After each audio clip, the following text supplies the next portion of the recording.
אין מצב בעולם שיכולה להיות כזאת התקרבות לגדר, אוקיי? מבלי שאנחנו לא נדע מזה. התצפיתניות יושבות בבונקרים 4 שעות, הן לא יכולות לעשות ככה. הן מול מסך.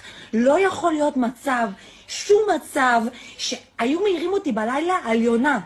על חסידה שהתקרבה לגדר, על מקק שעבר מתחת לגדר, היו מקפיצים את כל הגזרה. איך נכנסו עם טרקטורים 400 איש ואף אחד לא שם לב?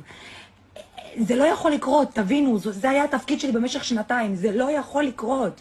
לא יכול לקרות. איפה הכוח שמסייע בגזרה? איך הם הצליחו גם, שמסתובב סליחה בגזרה, הם הצליחו גם לצאת, להיכנס, וגם לצאת. יש איזשהו סיכוי שמישהו מבפנים עזר לזה לקרות? כי זה לא אפשרי.